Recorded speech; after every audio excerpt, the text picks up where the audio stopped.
नमस्कार। देश, प्रदेश, समाज, राजनीति, प्रशासन और आम आदमी से जुड़े अहम मसलों पर हमारे विशेष प्रोग्राम मंथन में मैं महेंद्र शर्मा आपका स्वागत करता हूं। आज हम मंथन में चर्चा करेंगे अपराध जगत में महिलाओं की बढ़ती भागीदारी और दखल पर। हाल ही में एक के बाद एक कई ऐसी घटनाएं आई हैं जिन्होंने लोगों को चौंका दिया, लोगों के कान खड़े कर दिए और पुलिस भी इन हालात को, इन घटनाओं को देख करके हतप्रद है। हाल ही में कई महिलाएं एक लेडी डॉन के रूप में उभरी हैं। इस चर्चा में हमारे साथ हैं राजस्थान पुलिस सेवा की अधिकारी और एडिशनल एसपी कमल शेखावत। दूसरी पार्टिसिपेंट हमारे साथ में है एडवोकेट सोनिया सांडिल्य और डॉक्टर निमिषा मुकुंद। कमल जी, हाल ही में ऐसी कई घटनाएं हमारे सामने आई हैं जिसमें महिलाओं की दखल या उनका प्रभाव अपराध जगत में बढ़ा है और कई गैंगस्टर पिछले दिनों पुलिस ने पकड़ी हैं। तो क्या कारण है एकदम तेजी से जो महिलाएं जो हैं वो अपराध जगत में कदम रख रही हैं या सामने आ रही हैं? का जो बिल्कुल सीधा सीधा जो कारण है वो तो हमारे समाज में जो परिवर्तन आया है पिछले कुछ सालों में, जिस तरह से महिलाएं घर की चारदीवारी से बाहर निकली हैं, अब उनको जिस तरीके से बाहर एक्सपोजर मिल रहा है, उनमें काफ़ी खुलापन आया है। पहले वो डिपेंडेंट थी अपने घर के पुरुष सदस्यों के ऊपर, अब वो कुछ हद तक अपने निर्णय स्वयं लेने लगी हैं। वो सुशिक्षित हो गई हैं, पढ़ी लिखी हैं, जागरूक हैं, सब कुछ जानती हैं। तो परिणाम स्वरूप जिस तरह से अन्य क्षेत्रों में महिलाओं का दखल बढ़ा है, उसी प्रकार से मेरे विचार से आपराधिक क्षेत्र में भी महिलाओं का दखल उसी वजह से बढ़ा है, क्योंकि अब वो ज़्यादा बाहर आ रही हैं, बाहर निकल रही हैं, ज़्यादा वो अवेयर हैं, ज़्यादा रिसोर्सफुल हैं। तो परिणाम स्वरूप, और दूसरा जो कारण है जो मैं समझती हूँ इसके पीछे, जिनकी आप बात कर रहे हो, जो आपराधिक गैंग्स हैं, उनको भी अपेक्षाकृत जब उनके साथ कोई महिलाएं होती हैं तो मेरे ख्याल से ये भी उनका एक हम ये कह सकते हैं कि मॉडस ऑपरेंडाई है, जिसमें कि उनको उससे मदद मिलती है। कमल जी, जो महिलाएं अपराध जगत में आ रही हैं, आप चूंकि पुलिस अधिकारी हैं, आप लोगों के पास में इस तरह के इन्वेस्टिगेशन के मामले आते रहते होंगे। हाँ। तो महिलाएं खुद अपराध जगत में आ रही हैं या उनको कोई मोटिवेट करके इस्तेमाल कर रहा है? दोनों तरह की बातें हैं। जैसा कि मैंने कहा कि अब वो आत्मनिर्भर हैं, स्वयं अपने निर्णय लेने लगी हैं, खुलापन आया है, तो परिणाम स्वरूप खुद भी आ रही हैं। और दूसरी ओर उनको इस तरह के जो गैंग्स वगैरह हैं वो भी उनको इस्तेमाल कर रहे हैं, क्योंकि अपेक्षाकृत एक महिला अगर जब साथ होती है तो किसी भी प्रकार के अपराध को अंजाम देने में अपेक्षाकृत आसानी होती है। चूँकि हमारा जो जेंडर कंस्ट्रक्शन है हमारे समाज का, वो इस प्रकार का है कि हम एक महिला को इस नज़र से देखते हैं, हम एक सामान्य आदमी विश्वास नहीं कर सकता कि कोई महिला इस तरह से आपराधिक कार्यों में लिप्त हो सकती है।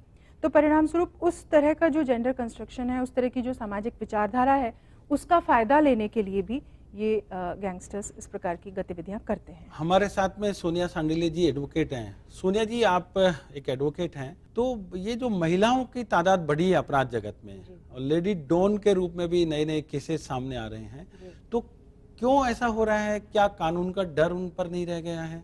मैं महेंद्र जी, इसमें सबसे ज़्यादा रिस्पॉन्सिबल जिस चीज़ को समझती हूँ वो है शॉर्टकट्स। ज़िंदगी में शॉर्टकट्स अपनाने की आदत, ज़्यादा छोटे स्तर पे जब पैसा कमाने की आदत, ज़्यादा जल्दी तरक्की हासिल करने की अपेक्षाकृत जो मानसिकता पूरे समाज में व्याप्त हुई है, मैं उसे सबसे ज़्यादा उस पर जोर देती हूँ। और उसका जो जिसको रिस्पॉन्सिबल मानती हूँ वह है हमारे संस्कार जो हमें समाज से, हमारे परिवार से मिलते हैं। ये इतने ज़्यादा व्याप्त हो गए हैं कि इसके कारण न केवल महिलाएं हैं, ये सिर्फ ये महिलाओं के ऊपर ये आया, क्योंकि अभी हाल ही में ऐसे कुछ 2-4 प्रकरण आए हैं। महिलाएं जो आ रही हैं क्राइम में, अपराध जगत में जो आ रही है, उसके पीछे क्या एक ये भी कारण नहीं है कि जो कानून है वो कुछ लिबरल है महिलाओं के प्रति? देखिए, कानून का जहाँ तक सवाल है, हमारी दंड प्रक्रिया संहिता और आईपीसी, इसमें कानून पुरुषों के लिए भी उतना ही कठोर है जितना कि महिलाओं के लिए है। सज़ा के प्रावधान महिलाओं के लिए और पुरुषों के लिए बिल्कुल समान है, उनमें बिल्कुल भी असमानता नहीं है। लेकिन महिला को संविधान में थोड़ा सा उनको एक महत्व दिया गया है, क्योंकि as a weaker section of the society मान करके, और उनके लिए कानून में आर्टिकल 15 में प्रावधान है कि स्टेट ऐसा कोई भी कानून बना सकती है उनकी सुरक्षा के लिए। लेकिन अगर कोई उसका दुरुपयोग तो नहीं कर रही है, अपराध में लिप्त होती है, उसके लिए कहीं कोई ऐसा संरक्षण या कोई इस तरीके का प्रावधान नहीं है कि अगर वही ऑफेंस पुरुष करेगा तो उसको अलग सजा मिलेगी। नहीं, या सजा तो वही सेम है, मैं offense- बिल्कुल मानता हूं कि कानून एक है, लेकिन महिलाओं के प्रति एक नजरिया है जो सॉफ्ट है, लिबरल है, कानून में भी लिबरल है। अगर महिला कोई बेल के लिए आती तो जज भी मैं समझता हूं कि थोड़ा लिबरल ये एटीट्यूड रखते हैं। बेल का एक पुलिस के लोग एक- भी उसके प्रति थोड़ा लिबरल रखते हैं और बेल हमारे का एक- समाज में महिला को सम्मान की दृष्टि से देखा जाता है। जी, बिल्कुल। तो सहसा विश्वास नहीं होता है कि महिला ने इस तरह का क्राइम किया होगा, जी। तो उसके प्रति एक लिबरल नजरिया रहता है। बेल का डेफिनेटली 437 के जो प्रावधान है उसमें डेफिनेटली बेल के प्रोविजंस में डिस्क्रिशनरी पावर है कोर्ट को। बिल्कुल। अगर महिला है, कोई सिक पर्सन है, ओल्ड एज पर्सन है, जी। उनके लिए प्रावधान अलग है, वो एक डिस्क्रिशन कोर्ट तो आपको एक्सरसाइज नहीं कर लगता है कि सकती उसका है। गलत फायदा ये उठा रही है, वो ये तो सोच बेल करके की कि मुझे बात, बेल मिल जाएगा? हाँ नहीं, वो तो बेल की बात आगे आती है, लेकिन मैं आपका ध्यान इस तरफ आकृष्ट करना चाहूंगी कि जो महिलाओं का जो इस्तेमाल भी हो रहा है, और न केवल महिलाओं का, मुझे मैंने थोड़े बहुत नहीं, डेटा, महिलाएं भी इस्तेमाल कर रही हैं। अभी जो मैंने देखा मैंने कि जो जो थोड़े अभी बहुत- अनुराधा है वो तो खुद जी। ही गैंगस्टर से मिलने जेल में गई। यस डेफिनेटली वो गई होगी, लेकिन महिलाओं का जो यूज हो रहा है, जैसा कि कमल जी ने अभी कहा कि अगर पूरा गैंग ऑपरेट कर रहा है और उसमें एक महिला है, तो वो लोग उसको आगे रख के क्राइम की जो मोडस ऑपरेंडी है उसको उस तरीके से ऑपरेट करते हैं कि she is in the four front so that they get the benefit. और दूसरी हमारे बात है, साथ सामाजिक कार्यकर्ता हैं निमिषा जी। डॉक्टर निमिषा जी, महिला सशक्तिकरण की बात हो रही है, महिला पुरुषों के साथ में बराबरी की बात कर रही है, उनके बीच में एक कंपटीशन है, होड़ है, लेकिन जिस तरह से अभी महिलाएं क्राइम में, अपराध जगत में अपनी मोनोपोली को साबित करने की बात कर रही है, या अपराध जगत में भी वो अपना सिक्का जमाने की बात कर रही है, तो ये कैसे ये चेंज आ रहा है समाज में? देखिए, भी कमल जी ने चर्चा में कहा कि किस तरह से महिलाएं आगे आ रही हैं, और एक कहीं ना कहीं समाज में हमारे मन में एक सॉफ्ट कॉर्नर रहता है कि महिला है तो अपराध नहीं कर सकती। तो कहीं ना कहीं ये बात भी जिम्मेदार है कि हम उस महिला अपराध यदि करती है तो उसको परिपक्व कैसे होती हो। छोटा अपराध करती है उसे कुछ अपराधी नहीं कहा जाता, नहीं कोई बात नहीं, गलती हो गई। तो एक सॉफ्ट जो कॉर्नर समाज ने रखा हुआ है, इस वजह से कहीं ना कहीं महिला ये परिपक्व होती जाती है। और जहाँ तक समाज की बात है, समाज बेहद सम्मान की दृष्टि से देखता है महिला को, तो वो सोच भी नहीं सकता कि ऐसा अपराध करेगी। कहीं ना कहीं कानून में जो अभी जो लचीलापन है महिलाओं को लेकर के, तो पुरुष यदि कोई महिला अपराध करती भी है तो पुरुष पहल नहीं कर पाता, शिकायत की पहल करने से बहुत घबराता है। तो ये उसको परिपक्व बनाता है कि नहीं ठीक है, मैं और कर सकती हूँ, मुझसे को डरते से लेडी डॉन वाली जो अभी घटना हुई है, इस घटना में गलती ना होते हुए भी भयग्रस्त रहा समाज, काफी हद तक भयग्रस्त रहा, इसीलिए वो खुला राज करती रही, और वो हम सब जिम्मेदार हैं कि उसको हमने परिपक्व होने दिया। नहीं तो पर सशक्तिकरण के नाम पे या उनको अधिकार मिले इसके नाम पर कहीं वो गलत ट्रैक पे नहीं जा रही है? देखिए, वो वाली बात है, महिलाओं ने ये कहा कि हम भी किसी से कम नहीं, तो अपराधी भी हम बन सकते हैं, हर क्षेत्र में हम आगे आ सकते हैं, तो हम इसमें भी आगे आ सकते हैं। पर ये क्या समाज के लिए ठीक है? समाज के लिए बेहद दयनीय स्थिति है ये कि इस तरह के महिला अपराध में आगे, स्वतंत्रता के नाम पर जो महिलाओं ने अपराधों को हाथ थाम लिया है, एक शॉर्टकट अपना लिया है, एक जिसे कहते हैं एक रौब सा जमाने लगी हैं वो, कि एक पुरुष प्रवृत्ति वाला जो समाज है उसमें देखो मैं भी एक उस जमाने की फूलन देवी बन के दिखाऊंगी। निमिषा जी, बातचीत को जारी रखेंगे, अब हम रुकेंगे एक छोटे से ब्रेक के लिए, तुरंत लौटते हैं।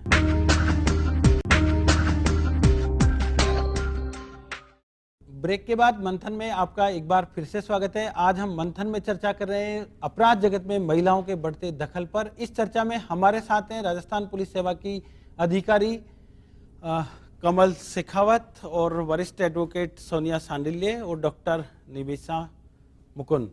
कमल जी, हम बात कर रहे थे महिलाओं का अपराध जगत में जो दखल बढ़ रहा है, उसके हम लोग अभी कारण पर हम चर्चा कर रहे थे।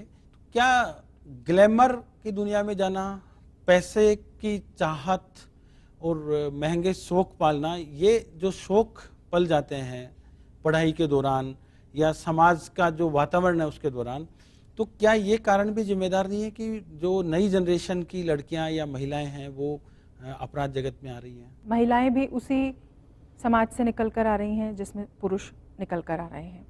जिस तरह के इस प्रकार के अपराधों में जिस प्रकार से पुरुष लिप्त हैं, उसी प्रकार से अब, हालांकि पहले ऐसा नहीं था, अब थोड़ा सा ट्रेंड बढ़ा है, तो अब धीरे धीरे महिलाएं भी इसमें सामने आ रही है। तो कारण इसका भी कहीं ना कहीं आपका कहना सही है कि अब जिस तरह से अवेयरनेस बढ़ रही है, अवेयरनेस के साथ साथ हम जिसको कहते हैं उपभोक्तावादी हमारी संस्कृति ग्लैमर, पनप रही है, पैसा, राइट। सोशल मीडिया को भी इसके लिए जिम्मेदार है। अब जैसा कि आप सभी देख रहे हैं कि अब बहुत सारे क्राइम जो हैं वो थ्रू सोशल मीडिया हो रहे हैं, और सोशल मीडिया में फेक आईडीज़, डबल आईडीज़ और ये सब चीज़ें जो हैं वो लगातार सुनने में आती रहती हैं, इस तरह की खबरें, और उसके माध्यम से अपेक्षाकृत इस तरह की वारदात करना, ठगी करना अपेक्षाकृत आसान होता है, क्योंकि आप डायरेक्ट किसी के संपर्क में नहीं होते। तो ये सोनिया भी जी, एक आप कारण- वकील हैं, कोर्ट में कई बार इस तरह के केस आते हैं, जो अपराध जगत में जो महिलाओं का इन्वॉल्वमेंट है, उसमें ग्लैमर, पैसा और उसके लिए वो कुछ आगे बढ़ने की चाहत में कई बार गलती कर बैठती हैं, क्राइम कर बैठती हैं। लेकिन क्या ऐसे भी केस आते हैं जिनमें बदले की भावना से वो क्राइम में आ गई, कभी उसके साथ कोई घटना हुई हो, तो फ्यूचर में जाकर के फिर उसका बदला लेने के लिए वो अपराध की जगत में आ गई हो? कारण अपराध के तो अलग अलग हो सकते हैं, लेकिन कुछ डेटाज मैंने कलेक्ट किए हैं जिसके अकॉर्डिंग अपन देखें तो कोर्ट में जितने मामले पेंडिंग हैं उसमें से 5% से 7% तक जो मुकदमे हैं उसमें जो रोल है उसमें महिलाओं का ही सर्वाधिक रोल पाया गया है। और ऐसे मुकदमों में डील करने के अंदर या सज़ा देने के पॉइंट पे कोर्ट का या न्यायाधीश का कोई उनके प्रति सॉफ्ट कॉर्नर रहता हो, ऐसा नहीं। अभी जो ये लेडी डॉन का जो प्रकरण चल रहा है वो मैंने भी उसके बारे में पता किया है, वो अभी इन्वेस्टिगेशन डॉक्टर की निमिषा, स्टेज पे हम है। इस चर्चा में आपसे जानना चाहेंगे कि जो हमारे समाज का वातावरण है, जो हमारे परिवार का वातावरण है, जो हमारे परिवार में संस्कार दिए जाते हैं, जो परिवेश अभी बदल रहा है, क्या वो परिवेश भी जिम्मेदार है कि महिलाएं और यंग जनरेशन की लड़कियां जो हैं वो अपराध जगत में कदम रख रही हैं? देखिए, बिल्कुल आपने सही प्रश्न उठाया है कि परिवार हमारी संस्कृति का आधार है परिवार, और परिवार बिखरता सा नज़र आ रहा है। पहले संयुक्त परिवार चलन में था, अब एकाकी परिवार हो गया। तो एकाकी परिवार में भी ये नहीं कि परिवार के साथ बच्चे का पालन पोषण हो रहा है, परिवार में भी यही है कि सोशल नेटवर्किंग ने इतना कब्जा जमा लिया घर तक कि बच्चे घर में होने के बावजूद भी घर में माता पिता के साथ नहीं होते हैं। तो इस वजह से भी ये बहुत बड़ा कारण है कि अब जो माहौल बदलता जा रहा है उसके पीछे सोशल नेटवर्किंग और परिवार का एकाकीपन होना बहुत बड़ा कारण है। बड़े बुजुर्गों का घर में रहना होता था, उनका टोकना होता था, उनका समझाइश होती थी, वो ख़त्म होती जा रही है। तो ये कारण है कि बच्चे जो हैं, बच्चों की मानसिकता जो है वो अपराध की ओर अग्रसर होती जा रही है कि अपनी आवश्यकताओं की पूर्ति के लिए हम ऐसा भी कर सकते हैं। मतलब समानता की बात करने वाली महिलाएं अब अपराध जगत में भी पुरुषों को पछाड़ने की बात कर रही हैं। प्रयास तो शायद इसी साइकोलॉजी को लेकर के कहीं ना कहीं भी आप चर्चा कर रहे थे आप कि कहीं ना कहीं बदले की भावना। देखिए, बदले की भावना कहीं ना कहीं उसको न्याय नहीं मिल पाना, कहीं ना कहीं उसकी सुनवाई ना हो पाना, तो उसने ऐसा कदम उठाया कि अब मैं बताऊंगी कि कहाँ होता है, मैं खुद बन के दिखाऊंगी कि मुझे न्याय नहीं दिया गया, अब मैं खुद अपराधी बनूंगी और अपराध करूंगी। तो कहीं ना कहीं ये मानसिकता भी रही होगी जिस वजह से उसने ऐसी पहल की कि चलो मैं अपराध का हाथ थामती हूँ। कमल जी, बदले की भावना की हम लोग बात कर रहे थे कि उनके वर्क स्टेशंस पे या उनके पारिवारिक या सामाजिक जीवन में कई बार एक्सप्लॉयटेशन होता है, तो ये बदले की भावना के भी केसेस आते हैं?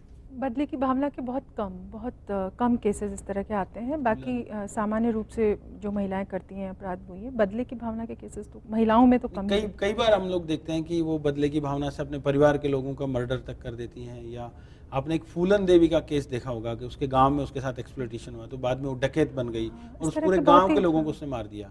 हाँ, वो बहुत ही कम है। जैसे फूलन देवी का उदाहरण, वो अपने आप में एक ही उदाहरण है। तो मैं नहीं समझती कि बदले की भावना से महिलाएं क्राइम की तरफ आ रही हैं और इस तरह के केसेस बहुत ज़्यादा बढ़ रहे हैं, ऐसा नहीं तो इसको समझा जाए कि जो वर्तमान सामाजिक परिवेश है वो ज़्यादा जिम्मेदार है इसके लिए।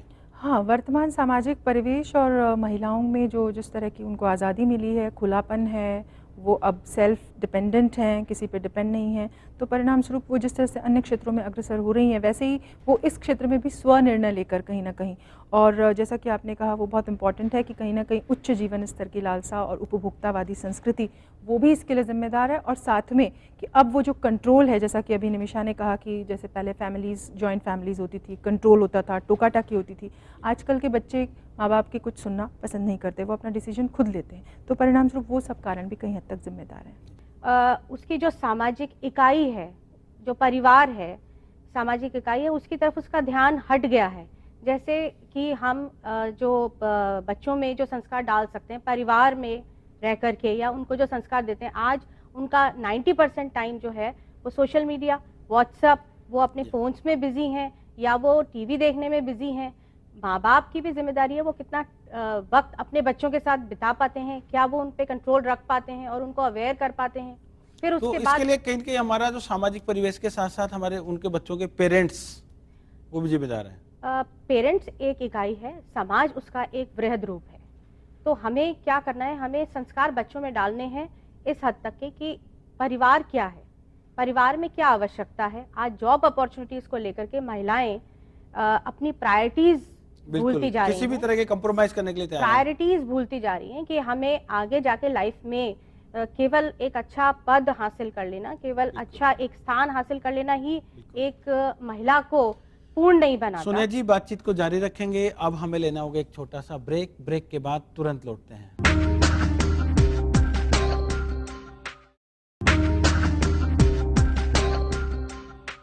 मंथन में आपका एक बार फिर से स्वागत है। कमल जी, अभी कुछ अपराध जगत से जुड़ी महिलाओं को पुलिस ने पकड़ा है और उनको थाने लाया गया, तो उनसे जो पीड़ित लोग थे वो भी थाने पर पहुंच गए, लेकिन बाद में उन अपराधियों के डर से, उन महिला अपराधियों के डर से उन लोगों ने पुलिस में रिपोर्ट दर्ज कराने से मना कर दिया और वो पीछे हट गया। ऐसा क्यों? पुलिस उन लोगों को प्रोटेक्शन क्यों नहीं दे पा रही है? नहीं, मैं ऐसा नहीं समझती कि महिला अपराधियों के डर से वो लोग पीछे हट गए। या तो वो कहीं ना कहीं अपने आप को किसी न किसी मामले में खुद भी किसी तरह से दोषी समझ रहे होंगे।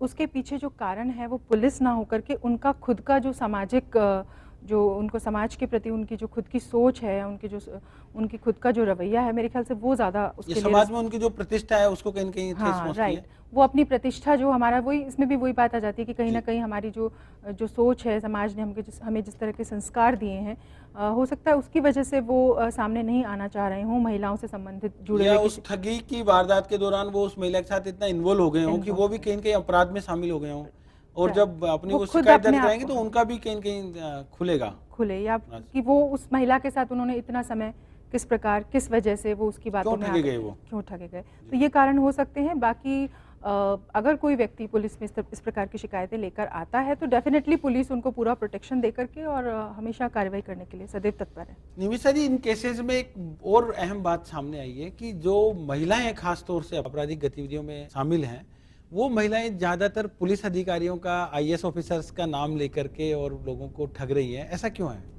देखिए, आम जन में जो एक, जिसे कहते हैं ना, एक संशय और एक सम्मान, या जिसे कहते हैं कि सम्मान पूर्वक एक भय कायम है कि इस नाम से आम जन जो कतराता है कि अरे पुलिस है तो हमें दूरी रहना है, या डर जो है काम समाज जन में है, जो डर है, नहीं तो उस पुलिस डर के का- नाम से अगर कोई लेडी अपराधी ठग रही है मान लीजिए, तो पुलिस का तो वैसे ही डर है। नहीं तो तभी तो वो आराम से ठग पा रही ना, उसका नाम लेकर के दूरियां रहती है। आमजन सोचता है कि पुलिस, अरे कोई गलती ना होते हुए भी डरते हैं, वो गलती ना करते हुए डरते हैं। तो आम आदमी उसके साथ इन्वॉल्व क्यों हो रहा है फिर? आमजन इन्वॉल्व नहीं हो रहा, वो दूरी बना के रखा है। गलती हो गई ना, गलती होते हुए चुप ही था गए कि नहीं वो तो पुलिस वाले थे। पुलिस का नाम जो उसने, उस साइकोलॉजी जो उसने यूज की है वो ये कि आम जन में एक भय सा है, संशय और भय सा है कि अरे दूरी बना के रखनी है इनसे। तो इसलिए कहीं ना कहीं हमारा पुलिस और प्रशासन भी जिम्मेदार है कि उनके नाम का एक जो भय जो है समाज में वो कम हो, और लोग एक, जिसे कहते हैं ना, कंफर्टेबल जोन में आए पुलिस और प्रशासन को लेकर, पुलिस को खास कर को लेकर के। तो उस तरह के ऐसे अपराधी पुलिस का नाम लेकर के जनता को नहीं ठग पाएंगे। कहीं ना कहीं दूरियां जिम्मेदार हैं।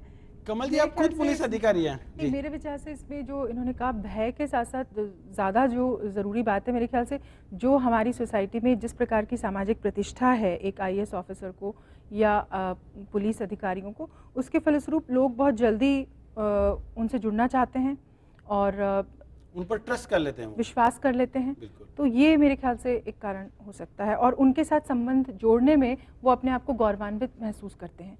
तो परिणाम स्वरूप ये इस तरह के स्थिति। सोनिया जी, जिस तरह के अपराध हमारे सामने आ रहे हैं और आप एक वकील हैं, क्या आप सुझाव देंगे कि इनको कैसे रोका जा सकता है, क्या किया जाना चाहिए? मैं पहले तो अपनी जो पहले परिचर्चा चल रही थी उसमें जोड़ना चाहूँगी कि ताली कभी भी एक हाथ से नहीं बजती है।